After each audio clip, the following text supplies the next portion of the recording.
listen, I think it's super important to diversify the music that you listen to. It's great to listen to different types, different artists, different genres. But I find it very interesting that the Leafs are this young team and they're small and they're finesse and they got this style that no one is ever going to win with. And oh, what are you complaining about? Have you never seen playoff hockey before? You're a bunch of whiners. You're never going to make it if you keep whining. And all of a sudden they throw a couple punches and it's a different tune. I find that very funny, Doctor.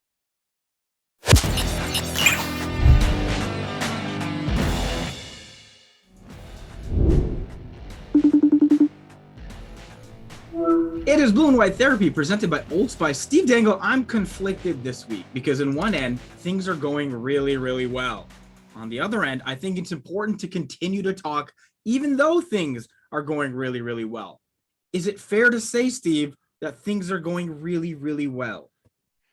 Yes. I feel uneasy about it. Not stressed. I'm not stressed. I'm not vexed. Okay. But it definitely feels like, you know how at the beginning of most scary movies, it's like unnecessarily pleasant outside, right? Even the weather is tricking you. It's a sunny day today, and I feel like I'm being tricked. I don't know. Why? So, okay. Why do you feel that? You know, at the very least, playoff round number 1, playoff round number 2, opponents from the North Division, where the Leafs have been unbelievable.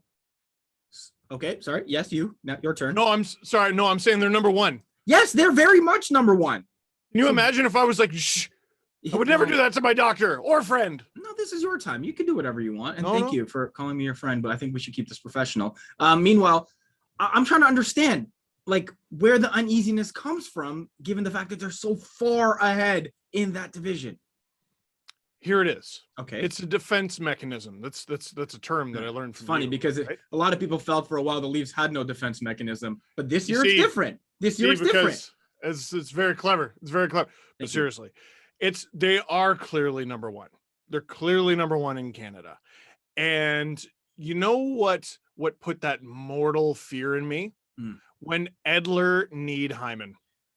And then I'm like, this year, this most important of years, one of the guys who you most don't want to get hurt gets hurt. And then Nick Foligno, as if some sort of sick joke, gets into a collision with Austin Matthews in practice. And I'm being very motherly. I want everyone to wear a jacket and I just want everyone to be bubble wrapped and just be safe. And I don't think they're eating enough. And why don't they eat enough? Drink your water. Yeah. And they need to drink water. Hydrate. Be hydro homies. It's very important. So, okay. What is the biggest source of concern for you right now regarding this team? Because I'm trying to find one, and I don't think I have one right now. Mystery. Oh, gosh. It's the unknown. Yeah, okay. Everything's fine. Listen, I'm not afraid of water. Who's afraid of water? There's nothing wrong with water. No, well, I'm mostly water. It's great for you. But there's something about deep water and what you can't see. They're playing 5 more times in the regular season. Yeah. And I don't know what's going to happen. But who cares what happens? Me, in the regular season. Very clearly. Well, yes, but why? Because it can affect what happens in the playoffs. And I just feel like the Leafs have not looked this good for a very long time. And I'm worried ancient karma is going to come back. Ancient karma. Like I'm talking Mark Bell hitting Daniel Alfredson right before the playoffs. There are some people that will be like, that's not even ancient, my guy. Calm down. It's ancient to me. It's ancient enough. Mark Bell is a Leaf. Yeah. Come on now.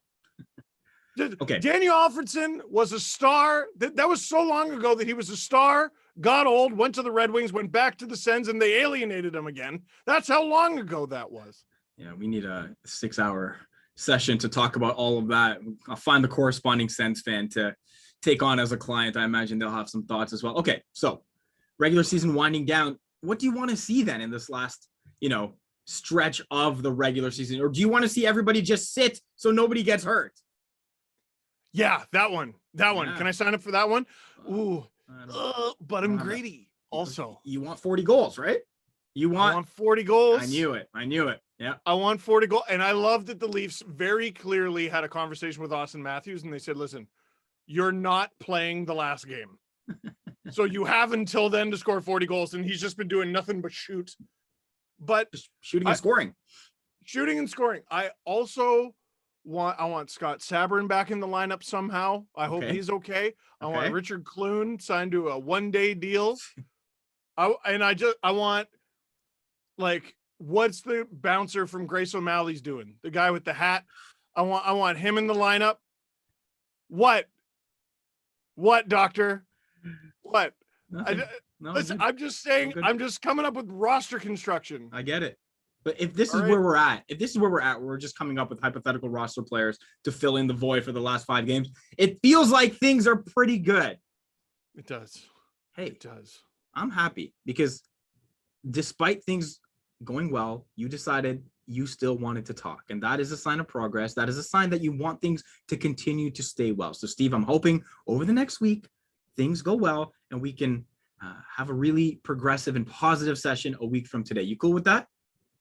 Yeah. Would it be overkill if I called Brian 5 or 6 and I apologize for the Alfredson thing? I think you should do that. I'm going to do that.